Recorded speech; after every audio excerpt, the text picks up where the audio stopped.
E agora você está lançando um reality show. Então, a gente começou...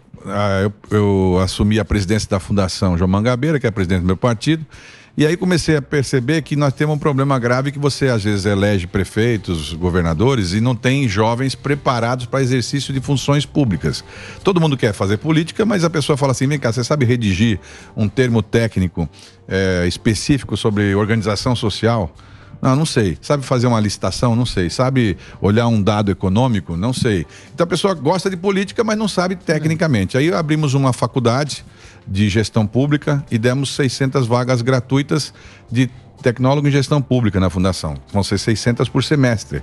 Foi um grande sucesso, enfim. E aí os jovens começaram a falar, pela primeira vez eu vi um partido fazer uma coisa que parecia útil para as pessoas e tal. Por que você não muda um pouco da linguagem? Porque vocês falam uma linguagem meio politiquês, que a gente não entende, a gente acha que é complicado, parece jurídico, né? Rebuscado, né? Aí eu falei, bom, e como é que seria? Aí uma pessoa sugeriu lá, vocês não fazem um reality, coloca todo mundo dentro de uma casa e tal. Como é que eu vou fazer isso, né? Pra colocar eu, mamãe falei, Joyce, tudo dentro de uma casa só. Vai dar confusão, Aí, enfim, nós evoluímos para esse novo formato aí, que é um formato que a gente abriu inscrição, os jovens se inscrevem, vão ser 2 edições em São Paulo e 5 no interior de São Paulo, onde os jovens se inscrevem que tenham vontade de participar de política.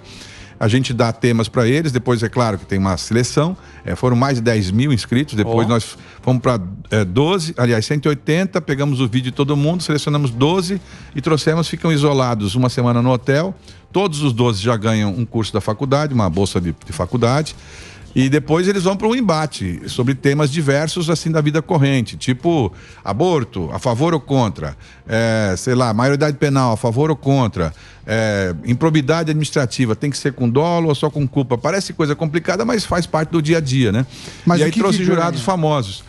O que você acha da improbidade administrativa? Você que é? Então, a improbidade, por exemplo, nesse caso a gente trouxe duas pessoas para serem jurados e a polêmica é a seguinte, claro que tem que ter improbidade para quem comete crime, mas a pergunta é, se o crime não for doloso, for culposo, em outras palavras, vamos supor, um médico que dá uma análise sua ou faz um diagnóstico e de repente erra, ele agiu com improbidade ou será que ele não agiu com improbidade? Porque todos nós erramos. Aqui no programa, todo dia vocês erram um pouco. Quando vocês erram, se fosse poder público, seria improbidade? O que aconteceu? Acovardou todo mundo de decidir.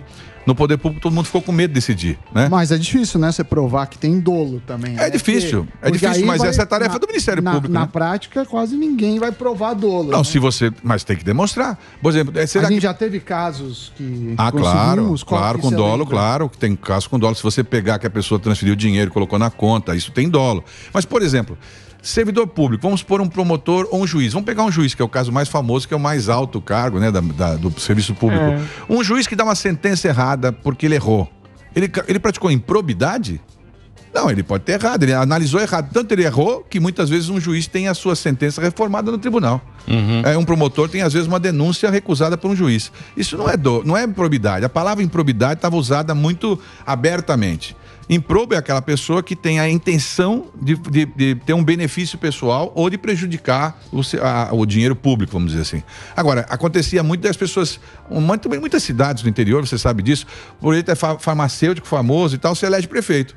Vai lá com boa vontade, não faz por maldade, mas pode cometer erros. Aí ele é acusado de improbidade. Aí ele fica suspenso, aí ele perde os bens dele. Então foi todo mundo se acuando.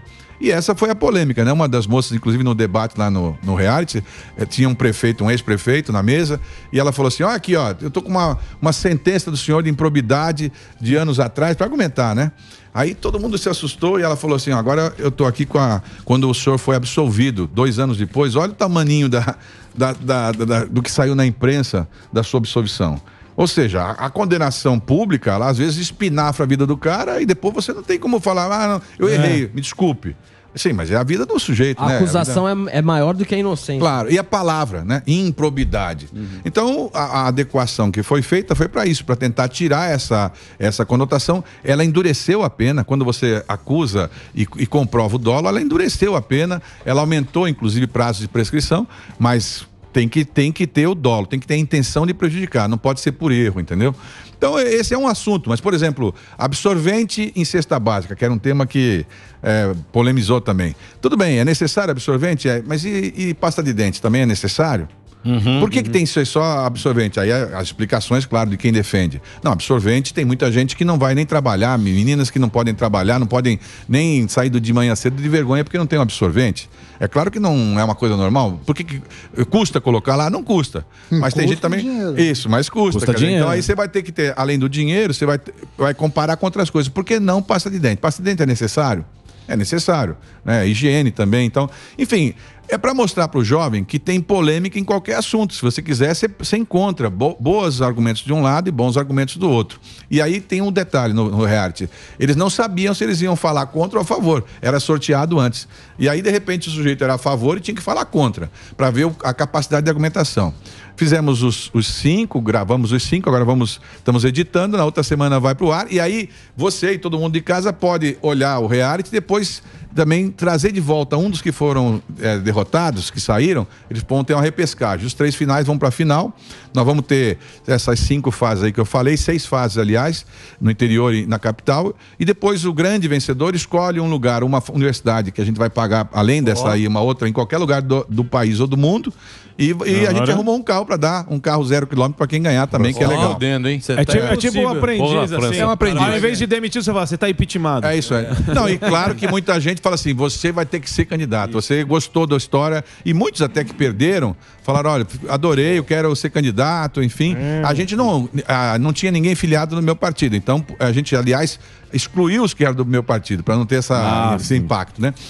Mas aconteceu um caso interessante. Um dos rapazes, no meio do debate, ele deu uma insinuada. A gente levou aquela Isa Pena, que é uma deputada estadual do PSOL, e o rapaz falou para ela, olha, eu sou do PSOL, viu? Meio que antes do programa. Pra, na verdade, dar aquela faladinha, né? Um merchan. Aí ela ficou brava, sabe? Ela foi a que excluiu o cara. Falou, você não devia ter falado pra mim que você era do partido, tua palavra não sei o que lá e tal. Quer dizer, deu uma sensação. Puxar o saco. Aliás, reality bom é reality que tem briga. Então, imagina. Teve briga. Teve o cara que é da direita, o cara que é mais bolsonarista, outro cara gosta do Lula. Teve dividido lá. Não, assim, porque nós não entramos em assuntos partidários, mas nós entramos em teses. Por exemplo, maioridade penal. Você acha que deve reduzir? Por exemplo, um dos assuntos bem polêmicos lá no dia era o uso da maconha, a liberação da maconha. Isso aí é tudo. Então, aquela polêmica. Mas, por exemplo, tem um projeto, né, que é em São Paulo, inclusive do Caio, de liberação do uso da substância para fins medicinais. Sim. Sinceramente, não dá para a pessoa falar assim contra, é difícil você argumentar contra. Para uma criança que tem epilepsia, para uma pessoa não poder usar um remédio que tenha a substância. Mas tem gente que é contra, tem gente que argumenta contra, né? Como tem em vacina e tantas outras coisas. Quer dizer, aliás, o último episódio foi o Alckmin com o Ciro e o assunto era: o Estado pode fazer medidas restritivas que interfiram no meu direito individual? É polêmico. Eu posso exigir de você um passaporte para você subir nesse prédio? Eu posso exigir que você... Enfim, é polêmico, porque tem a liberdade individual do sujeito também, que está prevista na Constituição. Então, tudo isso é para mostrar para as pessoas que as decisões podem ser chatas ou não, elas no final são políticas, e você tem que aprender a conviver com elas, né? E também aprender a viver com a divergência.